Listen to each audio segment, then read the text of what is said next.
Well, hello, ladies and gentlemen. Welcome back to my channel. Today we have a review on Lune Feline extract by Ateliers dors. This is a house that is out of France and produced in Paris. And the perfumer is Marie Salamagne, and she has around about 180 perfumes in her database, and she's the face behind a lot of the ateliers dors gold collection. So today what we're going to be reviewing is the Lune Feline extract. Now there's two types. There's the normal version, the perfume version, and then there's the extract. I'll explain the differences in a sec here. But this is the box right here. Open it in a second here as I explain here what notes there is first. So Lune Feline by Ateliers dors is an amber vanilla fragrance for women and men. Lune Feline was launched in 2015. The nose behind this fragrance is Marie Salamagne. Top notes are cardamom, cinnamon, and pink pepper. Middle notes are ambergris, woodsy notes, styrax, cedar, and green notes. Base notes are Tahitian vanilla, which the Tahitian vanilla is not that cloying type of synthetic vanilla smell. It's more like a smooth type of vanilla. It's a lot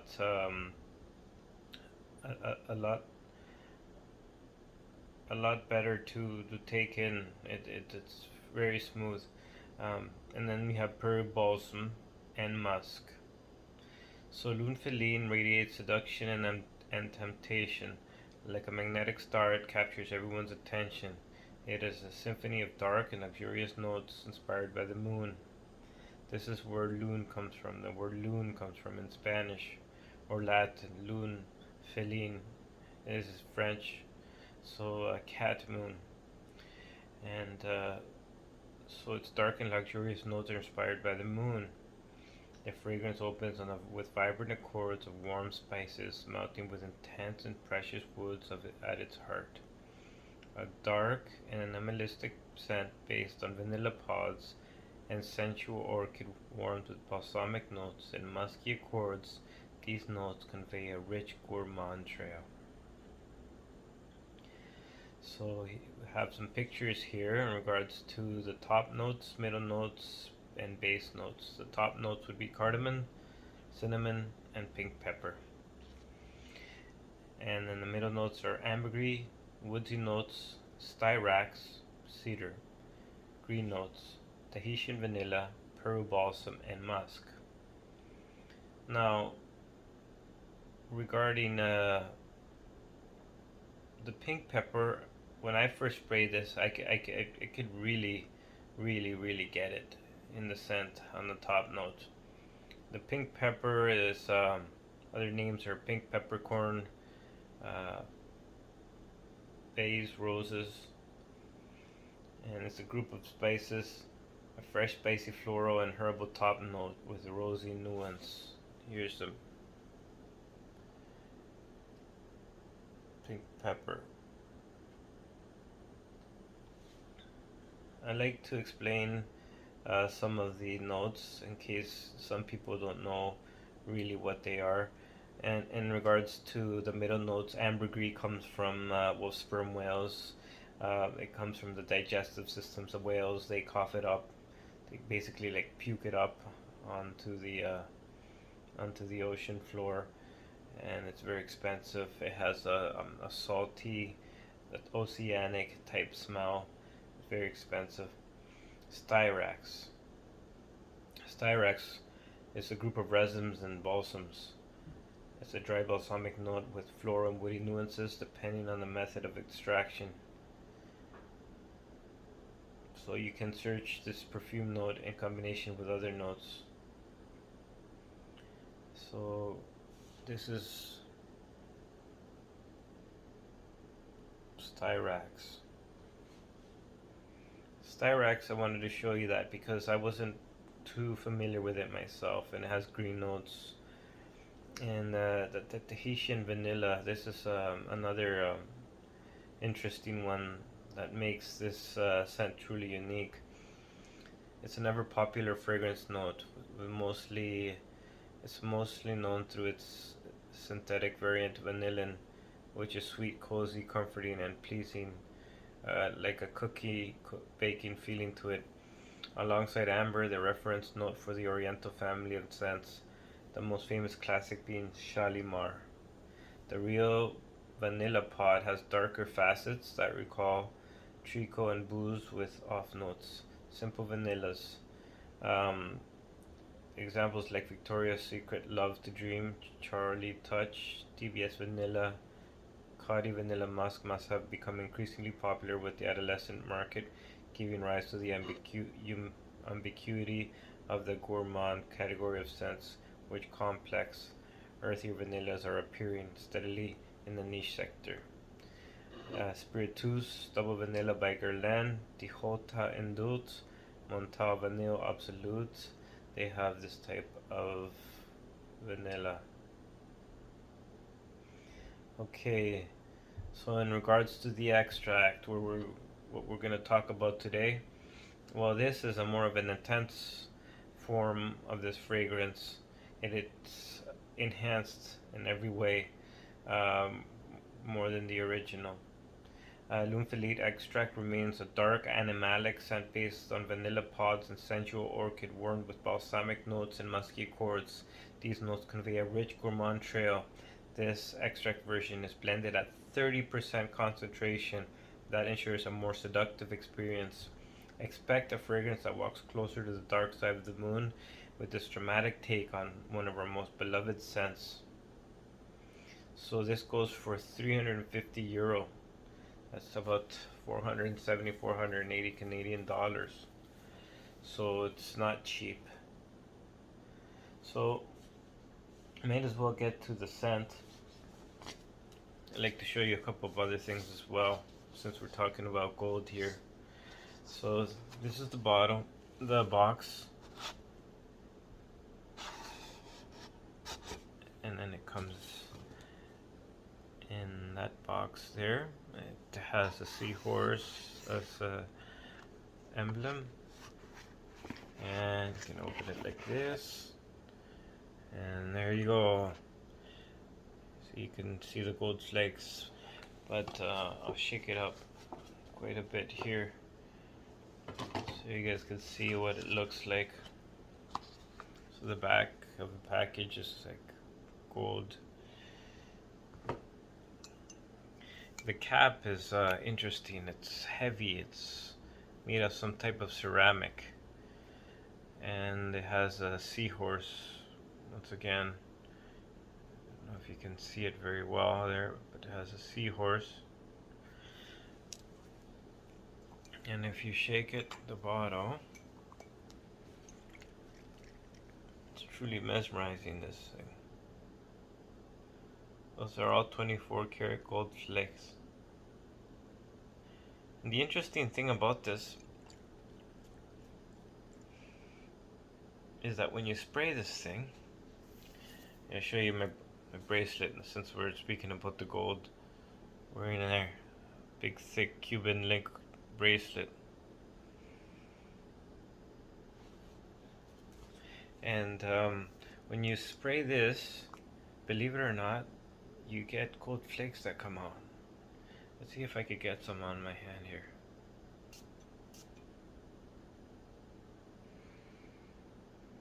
Wow, that's beautiful. So you could actually see them sparkle. Got it all on my shirt the other day and it was just sparkling. So when you first spray this, you smell the cinnamon right off the bat. The cinnamon and the pepper. That's just gorgeous.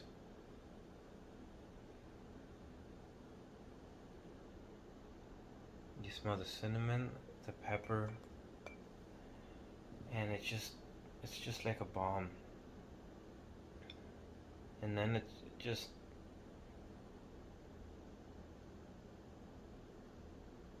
the vanilla is encompasses everything. It radiates. It like it all the notes float on this base of vanilla. And as it dries down, and it continues to dry down, you can smell the florals, the orchids, and the balsamic notes. This is one of the most beautiful fragrances I've ever smelled at 30% concentration. This is amazing. The notes convey a rich gourmand trail.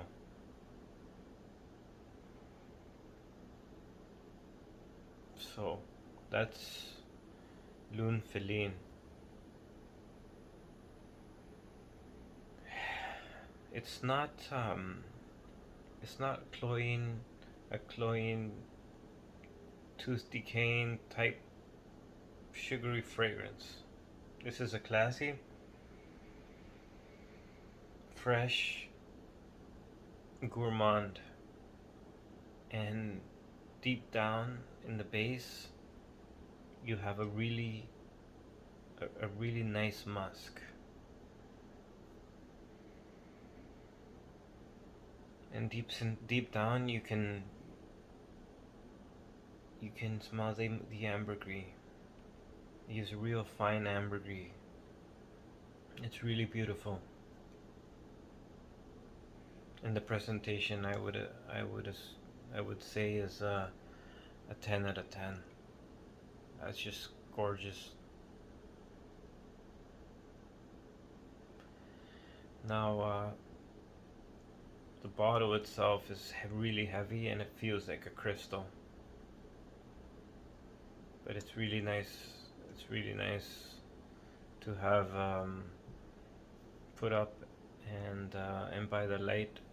However, I would put it away in a cool, dark place, as it's not always good for fragrances to be exposed to light,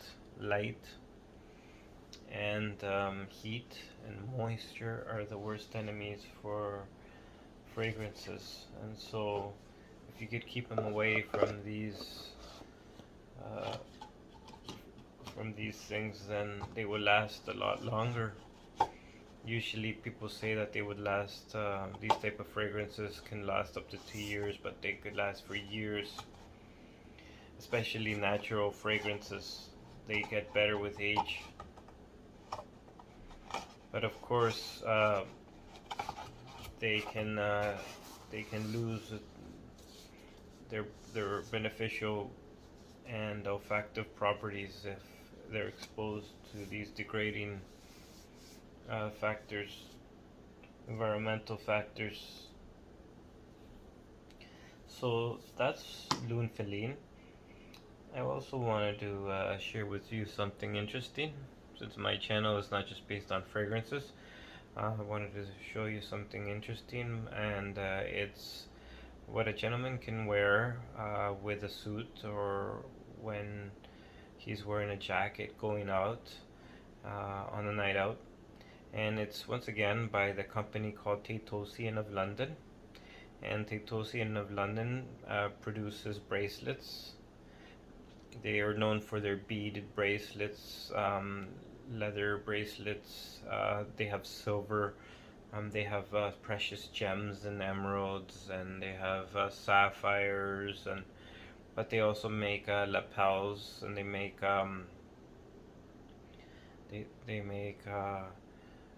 all kinds of men's accessories for fine men's clothing.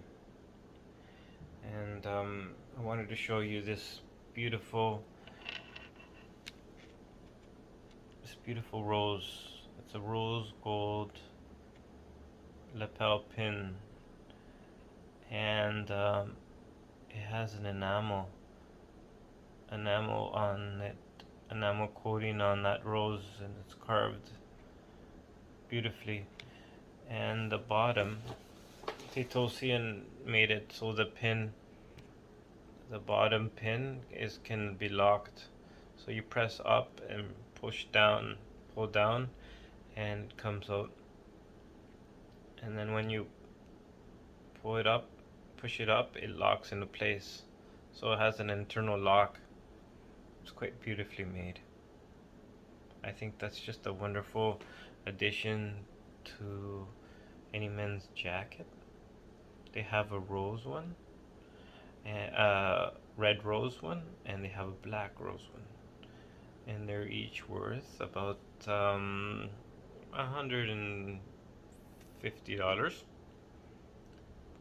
to $200, depending on if they're on sale or not. So I think that's quite beautiful. I wanted to show you that. It's from Tateossian. The other thing from Tateossian I wanted to show you comes in a box like this. This is Tateossian, and it has a silver plaque. It says Tateossian, and there's their logo. Now what this is, it's a silver lapis blue pin globe. So once again, it's a pin you can wear when going out, and it's actually placed like that. Now if you look closely, this is a globe that is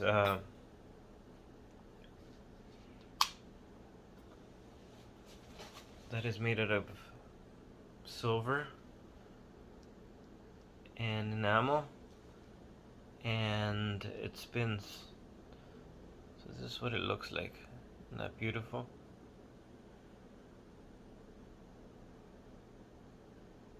And once again, it's a high quality pin. Same type of pin. You push up on it and pull down to release it, and then you push up on it and it will lock in its place. And this one here, it spins. So this is made out of a special material. This globe itself cost around $500. So it's a little bit more expensive due to the precious metals and material that the globe is made out of. But I think that's just a beautiful globe. That's a wonderful addition to any men's clothing. And once again, that's from Tateossian of London.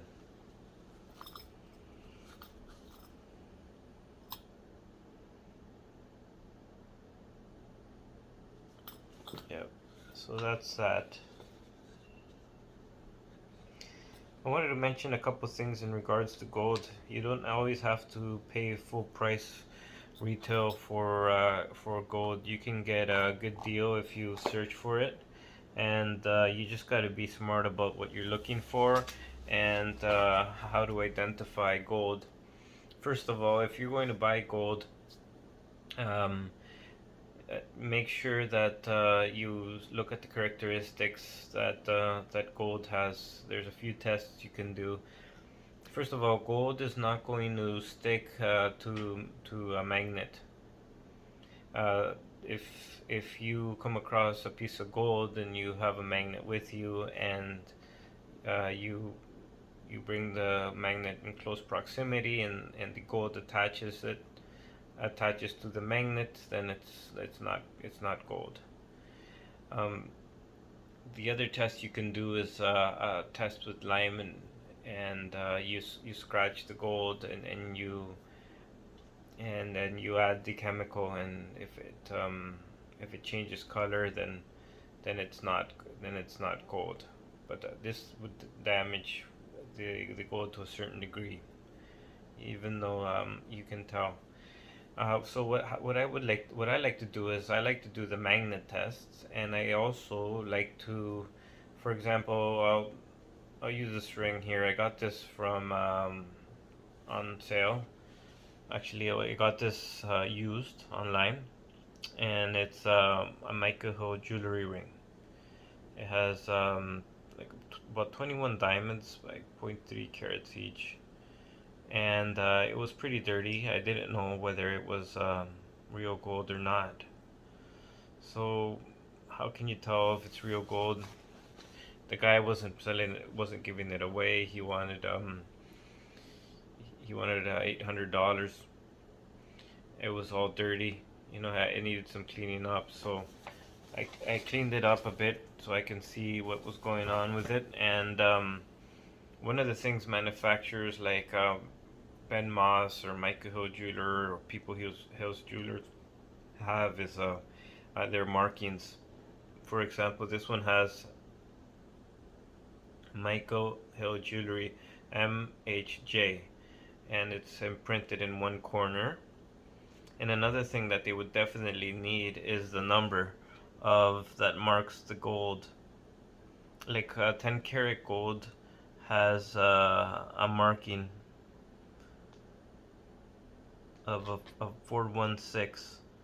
So silver would be 971, I believe.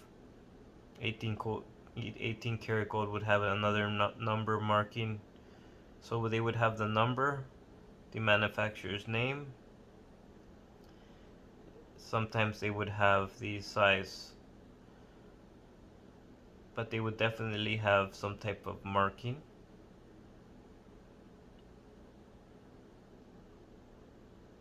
And that can help you identify whether it's real gold, and you would look at the surfaces and see if there's any unusual discoloration, because gold doesn't really tarnish like other metals. It um, it can survive a lot, and you can clean it and polish it, and you could restore it back to its original brilliance, and that's why it remains beautiful. And gold is actually more valuable than diamonds. Diamonds are a dime a dozen. People just exploit them and sell them at inflated prices. Uh, but I prefer Italian gold because it's bright and it's beautiful, and it's of good value. It's solid. It's harder. The higher the carat of gold, the softer it will be, and the darker the yellow color would be. So Indian gold, as you notice, would be more of a of a brighter yellow. Um, you can really tell Guyanese gold, Indian gold, and it's most of the time it's 18 to 24 karat gold. You rarely will find a 10 karat gold Indian type of gold ring or anything like that. In regards to white gold, um, it can be rhodium plated. This one here is 1 karat total, and white gold is fairly beautiful. It's hard to tell whether sometimes white gold is is silver or not. So with white gold, you got to be careful. You got to look at those markings. This one's from People's Hills Jewelers, or from People's Jewelers, and it has its markings. This one's 14 karat gold, and once again, it doesn't stick to anything like a magnet or anything like that. I wouldn't do any scratch tests on it or anything. I would get it checked at a jeweler in regards to white gold, because it's a little bit more difficult to check. But in regards to to the things I wanted to talk about, yes, I think when it comes to Lune Feline, absolutely amazing. I love gourmand. It's my favorite type of olfactory fragrances, the Oriental family of gourmands, and I think that's definitely one of the best value you can get for a fragrance that beautiful. Now, in regards to my channel, I just wanted to share something positive, because I just didn't want to talk about material things.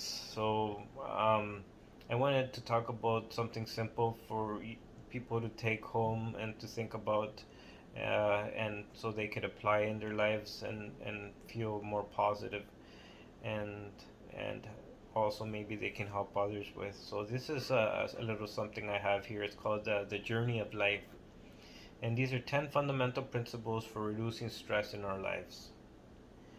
So first of all, 95% of the stress in your life is self-induced, unfortunately. uh, One thing we can do is focus more on the positive aspects of our life and spend less time exaggerating the negative. So this is like a little bit of a trap that we get into.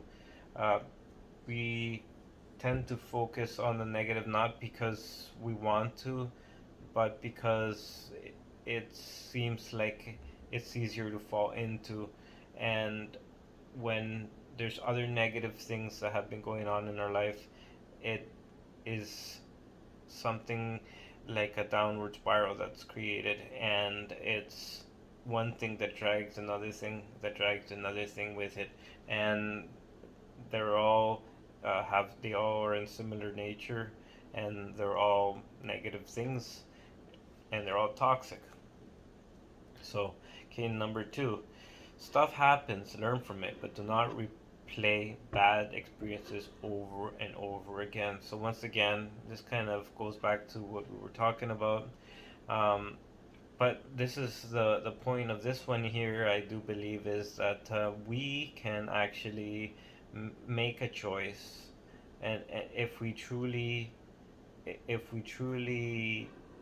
think critically about it and want to make a change in our lives, we have the power to make that choice. We don't have to suffer. If at the moment, we've had something that goes wrong, it's fine to cry. It's fine to worry about it. It's fine, and it's okay, and it's totally totally all right to vent, or to feel depressed or angry or upset or sad. We're human, but to ruminate over these things when they can't help you, uh, this becomes something that can eventually destroy your life and make you sick, and also those people around you. So, number three, choose to function with a resilient attitude whenever possible. So, this takes practice. A lot of the times, it takes practice to find something positive, and that's why many counselors they recommend using a journal and calling it a gratitude journal, and they say write down a few things that you're grateful for uh, at the end of the day and how you feel about them. And then usually when you go to bed at night and you wake up in the morning, you'll feel a lot better if you've done that, and it really does make a difference. Number four, learn to break out of your reactive modes. So, the people who live the longest are the people who know how to understand how and when to break free of stress, the type of stress that can make you sick. So, there's a certain amount of stress that we all hold on to during the day, but when you go home, it's important to leave it, to let it go, because every day has its own worries and has more than enough for the next day. And we can't really do too much by worrying excessively about things we can't control. Um, so that's important. So be aware of the quality of your own self talk. Now, this is something tricky. It's tricky for a few reasons, because a lot of the times, if we're around certain people, uh, then it's them talking to us. But our brains are so complex that we're talking to ourselves in our minds as well, and we're not even knowing it. It's how the subconscious works. Uh, 20% of the consciousness is information that we are processing and we're aware of. The other 80% is stuff in our subconscious, and all this self-talk, that goes on. Well, sometimes it can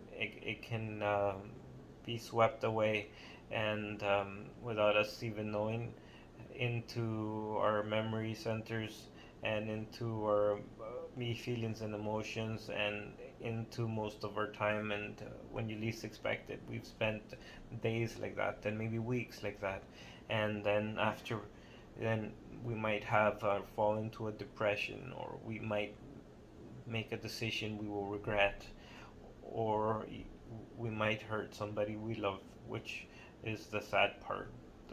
Most of the time, we hurt mostly the people that we love most, or the ones around us. So, learn to create positive images in your mind when you face new challenges. So, this is something that I can leave with you guys. But creating positive images in your mind when you face new challenges. So, when it comes to this, you have to think about the root of your thoughts, why you think certain things, and if there's a pattern uh, as to why you think these things. Like, you could say all salesmen are garbage because all they want to do is make money, or you could say all men are just interested in one thing, or all women, you know, they just nowadays are this way, you know, just these types of uh, thoughts. You got to be aware of these things, because that's not reality. Those are distorted perceptions. We see the world as we are, not as it is. So we need to learn to be unbiased. So be aware of your own self-talk. Ask yourself, is this fact or is this fiction? Is this real? And then learn to create positive images in your mind when you face new challenges. Then learn to let things go. Eat right, sleep right, and get regular exercise. You change your external influences, and then your internal ones will change, and they themselves will nurture and feed your brain, and it also will create an environment of homeostasis that will bring you natural peace, and will start to balance out the systems that naturally bring you happiness. Take ownership of your day and let your life before you leave home. Take ownership of your day and your life before you leave home. So say positive things to yourself. Become responsible of the things you've done. Be accountable for them. And be determined to make things better. And if you don't, and you fall short, don't lose sight of that, and keep trying. Never lose your sense of humor. As much as 25% of your day is lost in reacting to what is going on in your day. Today, I had a couple of patients come in to the office, and they said some funny things. And I realized after I had laughed a bit how less stressed I was. And even though I was rushing and doing things like usual and in a hurry, my whole stress level had changed. I wasn't uh, I wasn't feeling like I was gonna have a heart attack, or I was gonna suffocate, or my heart palpitations were gonna just jump out of my chest. I was feeling a lot better. In fact, the other day I was watching something, and is from Misu Academy. Gentleman there, he reviews shoes. He said, a joke, it was really cheesy. He said, why don't eggs tell jokes to each other? And he said, because they can crack each other up. No, I thought about it and I laughed. And the condition of the state that I was in afterwards lasted. It lasted for a bit. I was like sailing and into a better mood for the rest of the afternoon. But it took a lot of time. It took a lot of things, a lot of like stepping stones. And then you go on an upward spiral. So these are the changes we can make to improve our lives. And all these things that we have, material things, and all the things that we enjoy, well, these are just bonus things that can enhance the wonderful things that we enjoy, the fragrances and and the gold or whatever we have. You know, it's pleasing to the eye, and it's wonderful to share with. Um, and nature is so beautiful. Get in touch with nature. Don't ever lose your sense of touch, and always find time at least once a day to go out and look up into the sky, or you, you look towards nature, and just let go of your mind, and give thanks to whatever power or feeling or person that you love most, and show gratitude, because you can't have anxiety and gratitude at the same time. So that's all I want to leave you with. I'm sorry for taking too much time again, but I think this was a really important video, and I really enjoyed speaking to you guys, and it brings me a lot of joy and happiness. And I hope I can keep bringing a lot of positive content and into our community. Thank you very much.